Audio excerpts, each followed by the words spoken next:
에베소서 강의 오늘 18번째 시간입니다. 오늘은 하나님의 충만하심으로 충만한 삶이란 제목입니다. 하나님의 충만하심으로 충만한 삶. 우리가 신앙생활을 한다고 할 때 신앙생활이 무엇인지 이것을 우리가 지금 에베소서를 통해서 계속 들여다보고 있는 겁니다. 신앙생활. 신앙생활이라는 것은 신을 앙망하는 생활이라고 그랬죠? 신을 앙망하는 생활. 그런데 그 신을 앙망하는 생활, 그것이 우리 기독교와 세상 종교와 어떻게 다르냐, 요걸 깨달아야 돼요, 요게. 우리 기독교의 신앙 생활과 세상에 있는 많은 종교들의 신앙 생활, 요게 어떻게 다른지 이걸 깨닫는 것이 우리가 말씀을 공부하는 것이에요. 이걸 깨닫지 못하고 그냥 신앙생활만 하면은 세상에 있는 수많은 종교들하고 기독교하고 어떻게 다른지를 모르는 거예요. 세상에 있는 수많은 사람들이 다 자기 신을 가지고 신을 찾고 신을 앙망하잖아요. 그러니까 그것과 기독교가 어떻게 다른지를 모르니까 뭐 교회를 다니나 다른 종교를 갖나 다 그게 그거지 뭐 마음 평안을 얻으려고 그러는 거지 이렇게 생각한단 말이에요. 마음의 평안을 얻으려고 이렇게 생각을 한단 말이에요. 그래서 신앙생활의 초점이 어디냐면 마음 평안한 것에 초점을 둬요. 그 마음 평안한 것에 초점을 두다 보니까 우리의 삶이 평안해지려면, 마음이 평안해지려면 세상에 있는 것 가져야 되는 거예요. 돈 없으면 불안해지고, 건강 잃으면은 또 불안해지고, 또 사람들과의 관계 또 깨지면 불안해지고, 내가 바라고 원하는 일 얻지 못하면 그것 때문에 또 불안하고, 그러니까 어디에 초점이 맞춰져요? 자꾸 세상에 있는 이런 것들을 얻어내는 것. 돈을 더 많이 얻고 또 건강하게 9988 평생 9988 건강하게 살고 또 내가 바라는 직장에서 승진하고 또 연봉이 높아지고 늘 거기에만 초점이 맞춰진단 말이에요. 이게 왜 그런다고요? 기독교의 신앙생활과 성경이 말하는 신앙생활과 세상이 말하는 신앙생활을 알지 못하기 때문에 그러는 거예요. 여러분, 사도 바울이 지금 우리에게 집요하게 말씀하고 있는 신앙생활은요, 우리가 세상 것을 얻어서 평안해지고 세상 것을 누려서 기뻐해지고 세상 것을 얻음으로 만족해야 되는 삶이 아니라 우리의 삶은 어디에? 세상 것이 아닌 하나님의 것으로 충만해지는 삶이 되어야 한다. 그걸 지금 가르쳐주고 있는 거란 말이에요. 그걸. 그래서 1장부터 우리가 왜 하나님을 믿어야 되는지, 왜 우리가 하나님 안에 있고 우리가 이렇게 신앙생활 예배당에 왔다 갔다 하면서 신앙생활을 해야 되는 이유가 뭔지를 1장부터 쫙 설명을 했어요. 그래서 하나님께서 허물과 죄로 죽었던 우리를 예수 그리스도로 살려내시고 그 예수 그리스도를 통하여 하나님께 꽂혀지는 삶을 살게 해오신다고 설명을 하고 있는 거예요. 그러면서 이제 오늘 우리가 읽은 이 본문은 사도 바울이 에베소 교회를 위해서 기도하는 기도의 내용이에요. 그래서 이 기도의 내용 가지고 벌써 3번 여러분에게 설교를 했습니다. 오늘은 이제 마지막 설교입니다. 자, 14절 다시 한번 보겠습니다. 14절에 사도 바울이 이렇게 시작을 하죠. 그러므로 내가 하늘과 땅에 있는 각 족속에게 이름을 주신 아버지 앞에 무릎을 꿇고 비노니 그랬어요. 하늘과 땅에 있는 각 족속에게 이름을 주신 아버지 앞에. 예, 여러분 성경에서 이름을 부여했다는 것은 무슨 의미가 있다고 그랬습니까? 이름을 부여했다는 것은 그의 주인이 되었다. 그의 통치자가 되었다 그런 의미라고 그랬잖아요. 그래서 마치 주인이 종에게 노예에게 이름을 주듯이 하나님이 우리에게 이름을 주셨다는 것은요, 우리가 하나님의 통치 아래 있다는 얘기예요. 그래서 하나님께서 세상 모든 것을 통치하시는데 그 통치하심이 나하고 멀리 떨어져 가지고 나랑 아무 상관없는 그런 통치하심이 아니고 지금 하나님은 내 인생도 통치하고 계신다는 거예요. 한번 따라합시다. 하나님은 내 인생도 통치하고 계신다. 이 통치한다 이 말을 다른 말로 말하면 주물러 가시고 계신다 이 말이에요. 하나님이 내 인생을 주물러 가신단 말이에요. 내가 비록 그 하나님께서 내 인생을 이렇게 끌고 가시는 그 이유와 그 목적을 다 알지 못해가지고 왜 내 인생을 이렇게 끌고 가시는지, 왜 내 인생을 골짜기로 데려가시고 왜 내 인생을 광야로 끌고 가시는지 그걸 다 미처 알 수 없어서 내가 그것 때문에 때로 불안하고 걱정스럽고 염려스럽지만 하나님은 어떻게 하신다고요? 살아계신 하나님, 전지전능하신 하나님, 무소부재하신 하나님, 그 하나님이 내 인생을 주물러 가신단 말이에요. 그러니까 내 인생은 하나님께서 주물러 가시고 하나님께서 끌고 가시니까 내 인생 끝자락은 어떻게 되는 거예요? 하나님의 뜻을 이루는 인생이 되는 거예요. 저와 여러분의 인생은 그 인생 끝자락이 그저 죽음으로 끝나는 것이 아니고 그저 무덤으로 들어가서 끝나는 것이 아니고 일장춘몽 인생의 모든 것을 다 내려놓고 빈손으로 그저 죽음으로 끝나는 인생이 아니고 하나님의 뜻을 이루는 인생인 줄 믿으시길 바랍니다. 오늘 내가 이렇게 사는 삶이 어떤 때는 내가 원하지도 않는 삶을 살아가요. 어떤 때는 내가 바라지도 않는 삶이 내 삶에서 펼쳐져요. 저라고 이렇게 조그만 예배당에서 몇 명 안 되는 성도들 모아놓고 이렇게 목회하고 싶겠어요? 저도 큰 교회 목회를 하고 싶은데 하나님이 이렇게 끌고 가신단 말이에요. 그리고 견디게 하시고 그리고 이기게 하시고 이 삶 속에서 기쁨을 주시고 은혜를 주신단 말이에요. 감당할 힘을 주신단 말이에요. 이제 끝자락에 가면 하나님이 저에게 뭐라고 그러시겠어요? 착하고 충성된 종아 잘하였도다 그런단 말이에요. 여러분의 인생도 그런 거예요. 여러분의 인생이 지금 내가 바라고 원하는 길을 못 건넌다 할지라도 하나님이 통치하고 하나님이 주물러 가시는 줄 믿으시기 바랍니다. 그 끝자락에 하나님의 칭찬을 받는 은혜가 있기를 축복합니다. 그러면서 바울은 첫 번째로 뭐라고 기도했어요? 속사람이 성령으로 강건해지기를 바란다 그랬죠. 속사람, 겉사람이 아니라 속사람이라고 그랬어요. 그 속사람은 무슨 사람이라고 그런다고 그랬어요? 성령에 이끌려가는, 성령이 들어가서 성령이 충만한 사람을 속사람이라고 그러는 거예요. 속사람. 그래서 세 가지 그 헬라어 원어를 가지고 여러분에게 성경이 말하는 사람에 대해서 설명했었죠. 하나는 성경이 말하는 우리 사람. 성경은 사람을 세 종류로 구분한단 말이에요. 사람이라고 다 똑같은 사람이 아니에요. 이 사람이라고 다 같은 사람이 아니고 사람이 세 종류가 있어요. 첫째는 푸시키코스, 육신적인 사람, 육에 속한 사람이란 말이에요. 육에. 이것은 하나님이 진흙덩어리로 사람을 만드시고 그 코에 후 하고 생기를 불어넣어가지고 살아가게 만들잖아요. 그래서 그 육신의 삶을 살게 만드신 그 육신적인 삶에 붙들려 있는 사람, 이런 사람을 푸시키코스 이렇게 말한다고 그랬어요. 그래서 그 사람은 거듭나지 않은 사람이에요. 하나님과 아무 상관없는 사람이에요.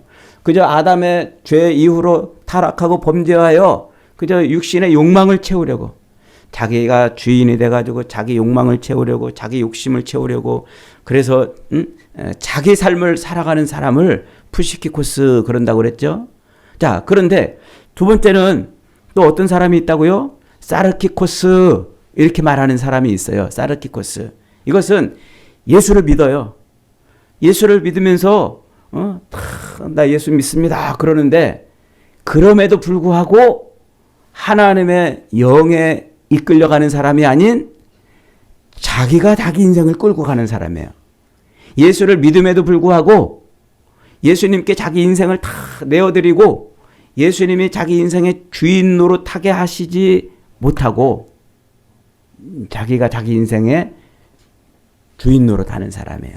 그러니까 우리가 십자가에 달려 죽으신 예수를 나의 구주로 아멘하고 믿으면 내 속에 누가 들어온다고 그랬어요? 성령이 내 안에 들어오신다고 그랬잖아요. 성령이 내 안에 들어오면 내가 하나님의 자녀됨을 증거하고 하나님이 내 안에 들어와신 성령을 보고서 너는 내 백성이구나, 내 백성이구나, 나의 자녀구나 이렇게 아시고 하나님이 나를 끌고 가신단 말이에요. 그런데 하나님이 끌고 가시는 사람이 되었음에도 불구하고 어거지로 자꾸 내 인생을 내가 하나님의 뜻에 순종하며 살겠습니다. 이게 아니고 하나님 이렇게 해주세요. 내 인생 이렇게 해주세요. 저렇게 해주세요. 이 땅에서 하나님 자꾸 내 인생을 높여주시고 하나님 내 인생을 채워주시옵소서. 요러는 사람을 사르키코스 그러는 거예요. 예수를 믿지만 그의 삶이 하나님께 완전히 드려지지 않고 여전히 자기 삶을 하나님 앞에 자기 삶을 살아가는 사람. 그래서 그 사람은 자기 인생의 주인이 하나님이신데도 불구하고 자기가 인생의 주인이 돼서 하나님 나를 위해서 이렇게 해주세요. 저렇게 해주세요. 그러는 거예요. 여러분 종이 그 주인집에서 살면서 주인이 시키는 것 안 하고 아유 주인님 그거 그러면 안 됩니다. 이렇게 해야 됩니다. 저러면 안 됩니다. 이렇게 해야 됩니다. 주인님 왜 자꾸 나를 힘들게 일을 시키세요? 나 좀 편하게 해주세요. 만약에 종이 그런다고 해보세요. 그러면 그 종은 종의 자리에 합당한 인생이에요? 그는 종의 자리에 합당한 인생이 안 되는 거죠. 사르키코스 거듭났다고 말하면서 예수 믿는다고 말하면서 여전히 하나님이 주인이 아닌 자기 인생의 주인을 자기가 살아가려고 하는 사람을 사르키코스 그런다고 그랬어요. 그런데 바울은 오늘 여기서 세 번째로 어떤 인생이 또 있다고요? 푸뉴마티코스 성령에 끌려가는 사람 이러는 사람. 성령에 끌려가는 사람. 성령이 안에 들어와 가지고 그로 하여금 성령으로 그 삶을 끌고 갈 때 거기에 끌려가는 사람이에요. 그러니까 성령으로 살아가는 사람을 말하는 거예요. 마태복음 5장에서 예수님이 천국 복음을 선포하시잖아요. 그러면서 심령이 가난한 자는 복이 있나니 천국이 저희 것임이라 그러잖아요.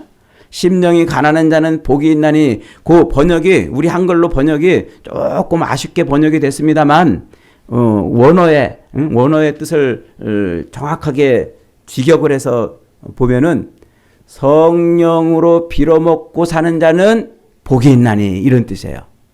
성령으로 빌어먹고 산다. 그러니까 성령에 의해서 먹고 사는 사람을 말하는 거예요. 그 사람은 복이 있나니 천국 하나님의 나라가 그의 것이라 말하고 있는 거예요. 그래서 바울은 지금 우리 안에 들어와 계신 그 성령, 내가 십자가에 달려 죽으신 예수를 믿으면 내 안에 들어오시는 그 성령으로 나를 끌고 가실 때 거기에 아멘하고 순종하고 그렇게 끌려가는 사람이 되기를 원한다. 이렇게 첫 번째 기도를 했어요. 그 다음에 이제 두 번째는 바울이 뭐라고 또 기도합니까? 모든 성도들이 그리스도의 사랑 가운데 뿌리를 내려가지고 터가 굳어져서 견고하게 서 있기를 원한다. 이렇게 기도를 했죠. 그리스도의 사랑.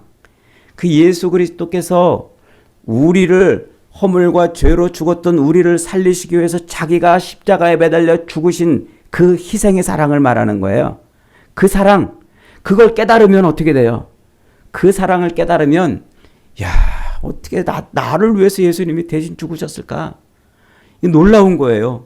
도무지 내 머리로 이해도 안 되고 측량할 수 없는 정말 기가 막힌 그 사랑을, 그래서 바울이 뭐라고 표현해요? 그 너비와 길이와 높이와 깊이를 깨달아 알기를 원한다 그러잖아요. 도무지 측량할 수 없는 그런 놀라우신 하나님의 사랑. 예수 그리스도의 그 사랑. 그 사랑에 뭐한다? 그 사랑에 내가 뿌리를 내리고 터가 굳어져서 내 삶이 세워지기를 원한다고 그렇게 기도했어요. 그러면서 그 너비와 길이와 높이와 깊이가 어떠함을 깨달아 지식에 넘치는 그리스도의 사랑을 알아라. 지식에 넘친다 이 말은 내 지식으로 헤아릴 수 없는 우리의 오감으로 습득하는 체험하는 그런 사랑이 되기를 바란다 그랬어요. 여러분 지식은 우리가 이 문자를 내가 읽고서 이게 이런 것이구나. 내 지식의 어떤 지적인 만족을 채워주는 정도로 그렇게 끝나는 게 아니라 그 사랑이 너비와 깊이와 높이와 넓이를 측량할 수 없는 그 그리스도의 사랑을 우리가 뭐하라? 오감으로 체험하기를 원한다. 오감으로 체험하기를 원한다. 그렇게 바울이 기도를 했습니다. 자, 그리고 이제 오늘 드디어 마지막 기도예요. 마지막 기도 같이 한번 읽겠습니다. 19절 시작. 그 너비와 길이와 높이와 깊이가 어떠함을 깨달아 하나님의 모든 충만하신 것으로 너희에게 충만하게 하시기를 구하노라. 바울의 이 앞에서 14절부터 한 이 기도의 결론이 여기에요. 뭐? 하나님의 충만하심으로 충만하게 되기를 원한다. 이게 바울의 기도예요. 그러니까 우리가 우리의 사람이 우리 속사람 푸니마티코스 우리 속사람이 성령에 이끌려가고 그리고 또 우리가 그리스도의 사랑을 깨달아서 그 뿌리를 깊이 내리고 터를 세우고 이렇게 사는 그 모든 삶의 끝자락이 뭐라는 거예요? 하나님의 충만하심으로 충만해진다는 거예요. 한번 따라해 봅시다. 내 삶이 하나님의 충만하심으로 충만해지는 것. 이게 우리 신앙생활의 목표고 목적이고 우리가 지향해야 할 신앙생활의 모습이라는 거예요.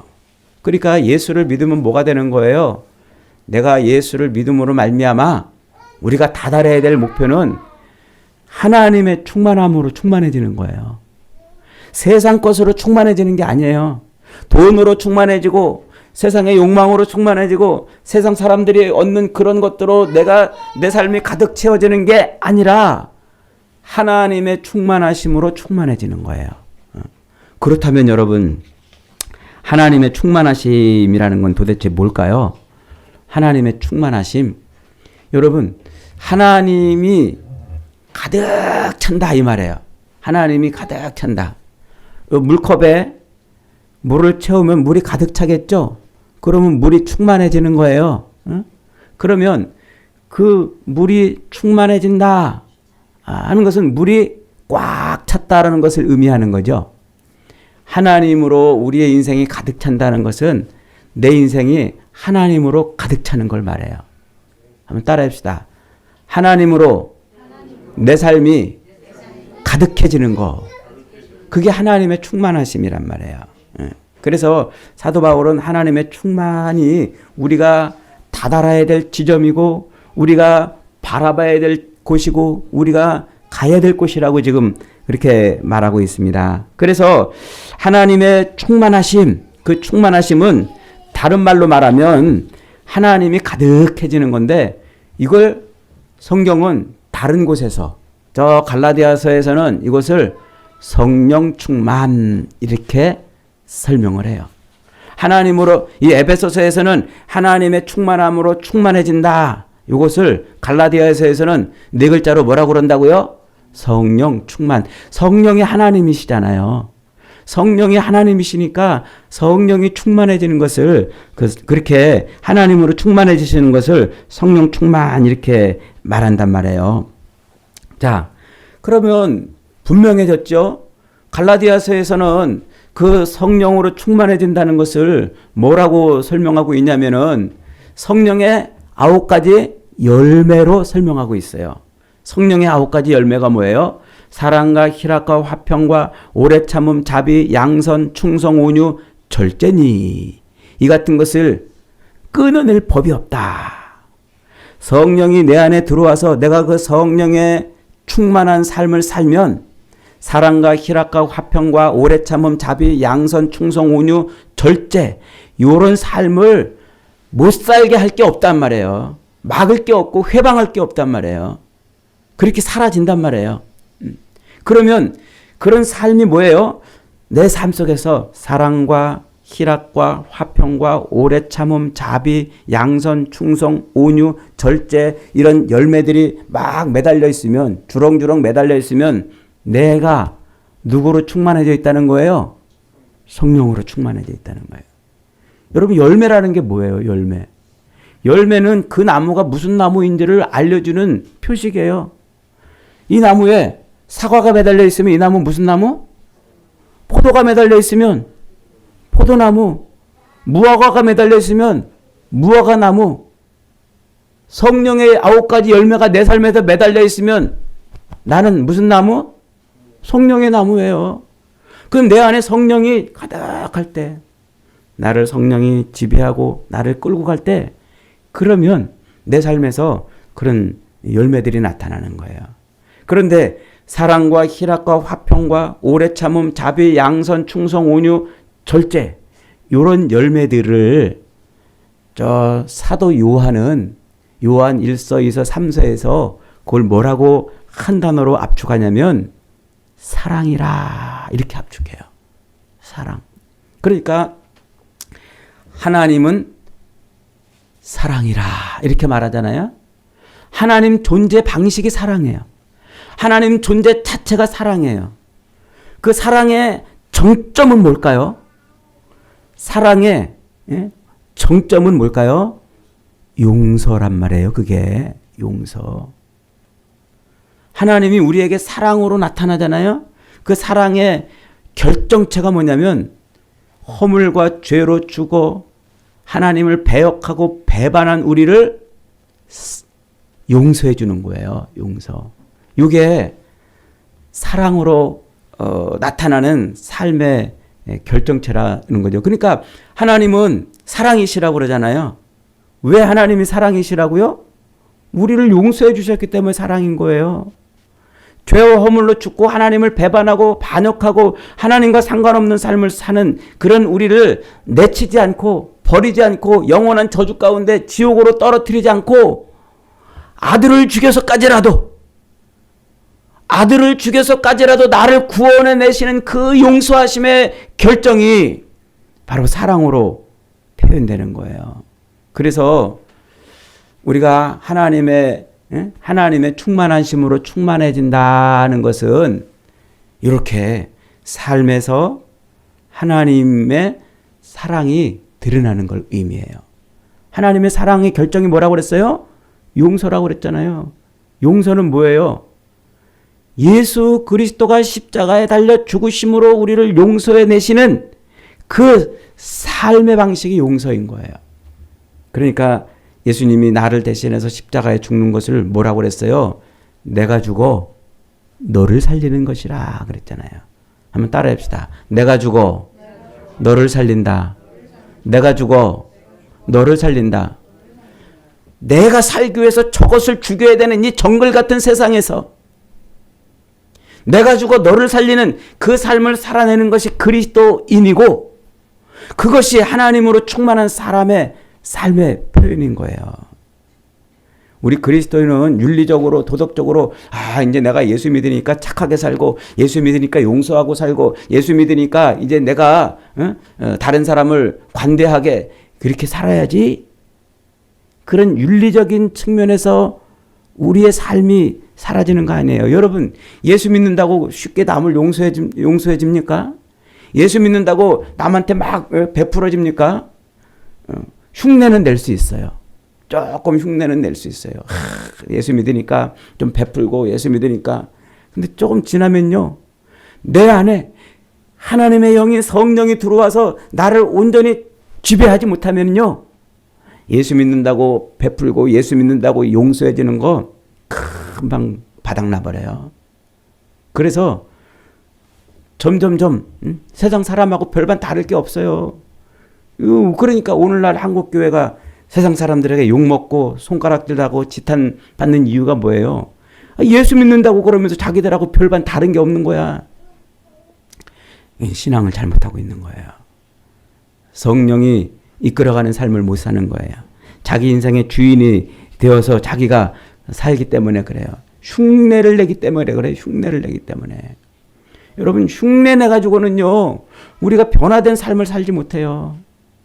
성경은 우리로 하여금 흉내내는 삶을 살아라 이라고 말하지 않고 변화된 삶을 살아라고 말하잖아요. 변화된 삶. 여러분, 변화라는 게 뭐예요? 변한다. 변한다. 어떤 것이 물질이 변해서 다른 것이 될 때는 두 가지 형태로 나타나요. 하나는 물리적 변화라는 게 있어요. 물리적 변화. 예컨대 나무를 잘라가지고 의자를 만들어 놓으면 모양이 바뀌었죠. 그러나 속성은 나무 그대로 있는 거예요. 그런 걸 물리적 변화라고 그래요. 철판을 잘라가지고 쫙쫙쫙 찍어서 자동차를 만들어내는 거 물리적 변화인 거예요.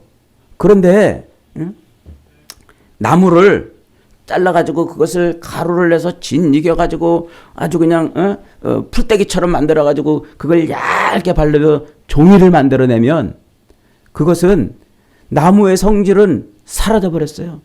전혀 다른 게 생긴 거예요. 그걸 뭐라고 그런다고요? 화학적 변화. 이렇게 말한단 말이에요. 성경이 우리에게 요구하는 것이 그거예요. 물리적 변화가 아니에요. 내 안에 성령이 들어옴으로 말미암아 내가 털푸덕 완전히 짓이겨져서 죽고 나의 자아와 내 욕망과 욕심이 다 짓이겨져서 죽어서 전혀 다른 삶을 살아내는 존재로 바뀌는 거. 그런 변화를 요구한단 말이에요. 그게 그리스도인으로 변화되는 거란 말이에요.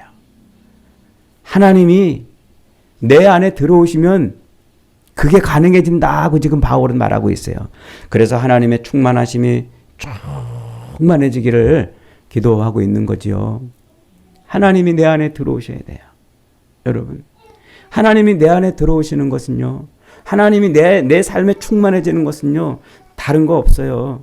여러분 생각해 보세요. 요 물컵에다가 물을 따를 때 그 안에 잔뜩 뭐 음식물을 넣어놓고 물을 따르면 물이 얼만큼 차겠어요? 그 음식물 양만큼 물은 안 차는 거예요. 그 음식물을 완전히 빼놓고 물을 채우면 물로만 충만해지겠죠? 바로 그런 거예요. 바로 우리 안에 내가 중심이 되고 내 자아가 여전히 살아서 내 인생의 주인처럼 내가 그렇게 내 마음에 내가 자리를 잡고 있으면 성령이 들어와도요, 그 내가 자리 잡고 있는 그 부분만큼은 안 채워지는 거예요. 그래서 성경이 요구하는 것은요, 완전히 나를 죽이는 거예요. 내가 없다고 생각하는 거예요.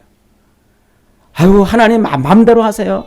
하나님 알아서 하세요. 하나님이 내 인생 책임지세요. 거기까지 가는 거예요. 거기까지. 그러면 하나님이 내 삶에 충만해지는 거예요. 하나님, 나 내일 모레 이 돈 막아야 됩니다. 이 돈 없으면 나 죽습니다. 큰일 납니다. 하나님, 이거 어떻게 해주세요. 이렇게 몸부림치는 것은 아직도 내가 살아있는 거예요. 에이, 하나님, 죽이시려면 죽이십시오. 그러면 저 돈 없어서 내가 죽으면 내 손해입니까? 하나님 손해지. 거기까지 가보는 거예요. 이게 됩니까?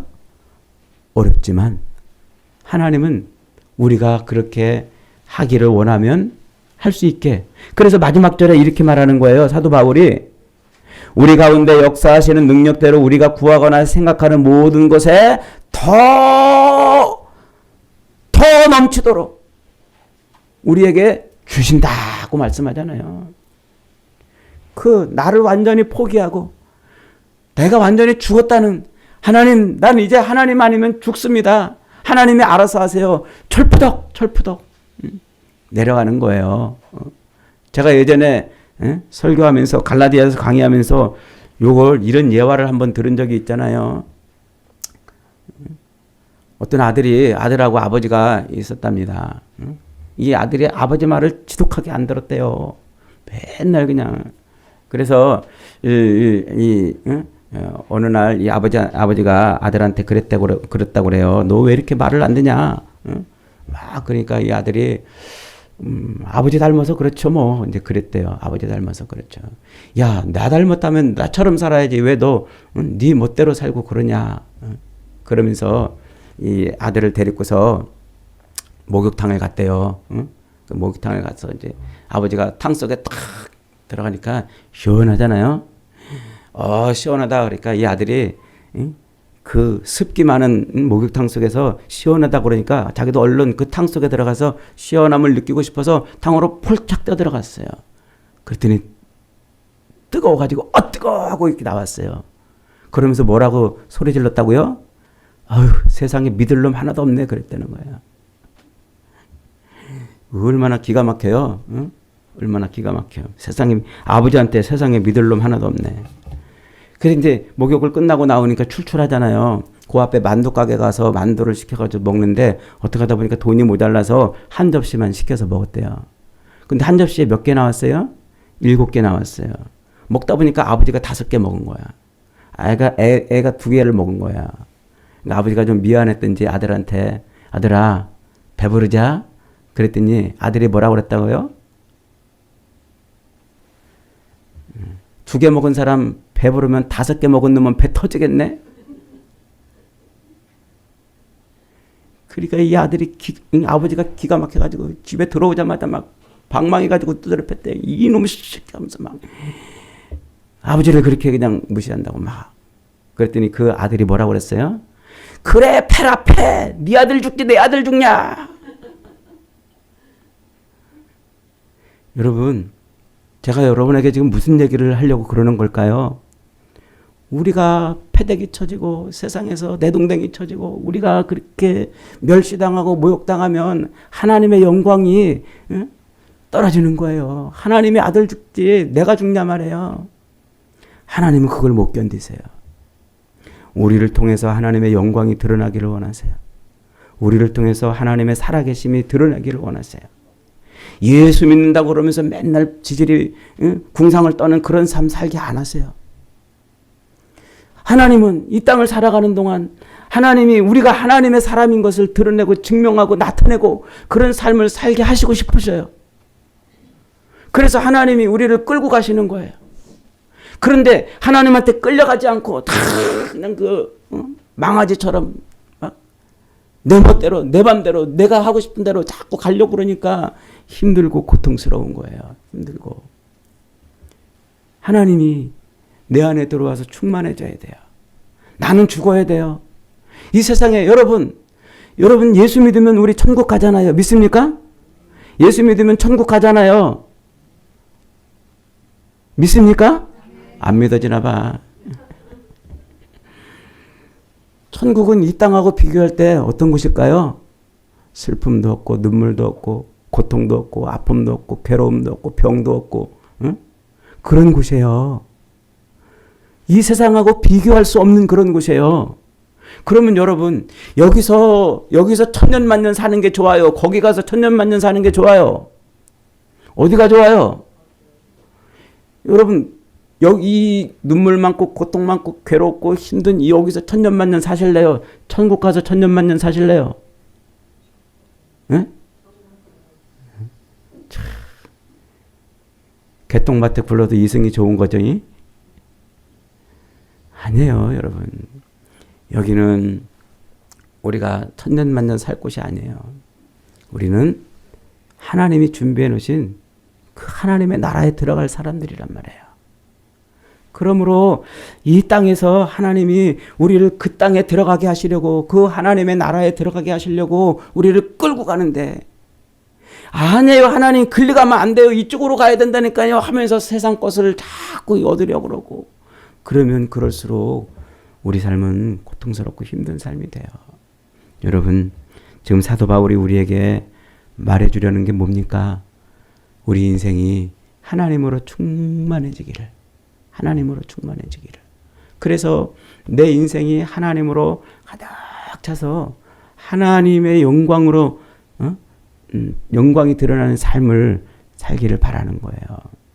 내 안에 들어온 성령, 우리 안에 성령이 들어왔는지 안 들어왔는지, 성령 하나님이 내 안에 가득 찬지 안 한지 뭘로 알 수 있다고요?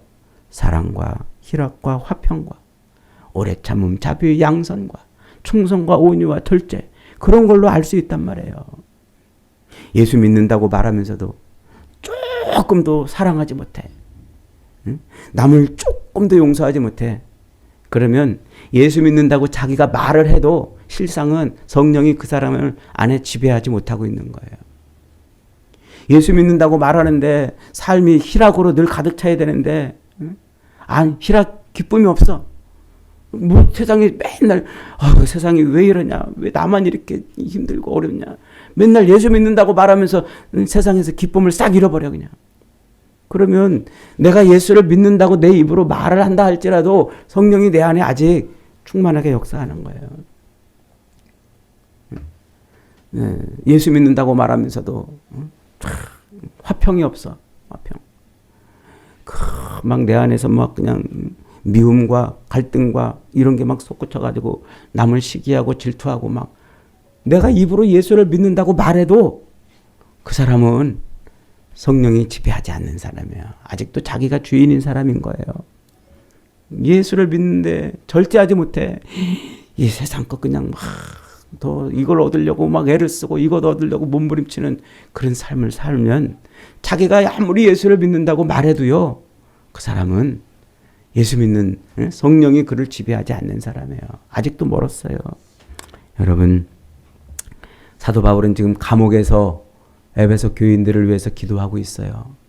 감옥에서 기도할 때 그의 간절한 첫 번째 기도 제목이 뭐겠어요? 하나님, 저 좀 감옥에서 꺼내주세요. 이 에베소 교인들아, 나를 빨리 꺼내달라고 능력의 하나님 앞에 기도하거라. 이래야 정상적인, 우리 인간적인 눈으로 볼 때 정상적이지 않아요? 그런데 바울은 그러지 않았어요. 오히려 내가 감옥에 있는 것 때문에 복음의 진보가 돼서 기뻐하라는 거예요.